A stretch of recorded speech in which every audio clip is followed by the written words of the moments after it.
तर पार्ट 2 मध्ये आपण कव्हर केले होते कालभैरव मंदिर, गडकालिका मंदिर, ऋणमुक्तेश्वर महादेव मंदिर। तर पुढे आम्ही गेलो भूर्तहरी गुफा पाहण्यासाठी। तर भूर्तहरी गुफेचे वैशिष्ट्य असे आहे की इथे थोर ऋषीमुनी तपस्येसाठी बसायचे। आमच्यासारखेच बरेच असे लोक गुफेला भेट देण्यासाठी आले होते। तर गुफेच्या आतमध्ये प्रवेश करत असताना खूप वेगळेच वाटत होते आणि गुफेमध्ये 1 ते 2च माणसं आरामात चालू आणि फिरू शकतात एवढीच जागा होती। तसं बघायला गेलात तर गुफा म्हणजे थंड हवी होती, पण गुफेमध्ये खूपच गरमी जाणवत होती।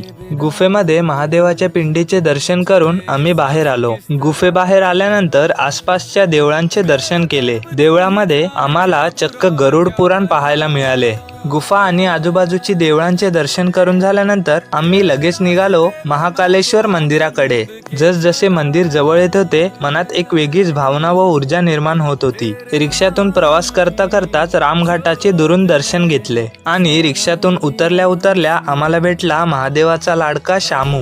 कपाळी चंदनाचा लेप आणि महाकालेश्वराचा टिळा लावून आम्ही पुढे गेलो दर्शनासाठी। मंदिरात प्रवेश करत असताना चेकिंग झाल्या कारणाने आम्हाला मोबाईल तर काय आतमध्ये घेऊन जाता आला नाही। 1 तास लाईन मध्ये उभं राहून अवघे 5 ते 6 सेकंदासाठी महाकालेश्वराचे दर्शन झाले, पण तेच 5 ते 6 सेकंदासाठीचे झालेले दर्शन मनात जीवनभरासाठी साठून राहील। नंतर आम्ही गेलो महाकाल कॉरिडॉर पाहण्यासाठी। आम्हाला महाकाल कॉरिडॉर काही पूर्ण फिरता आले नाही, पण येथे रोज होणारा लाईट शो मात्र पूर्ण पाहायला मिळाला। लाईट शो पाहत असताना असे वाटत होते साक्षात महादेव आपल्या समोर तांडव करीत आहेत।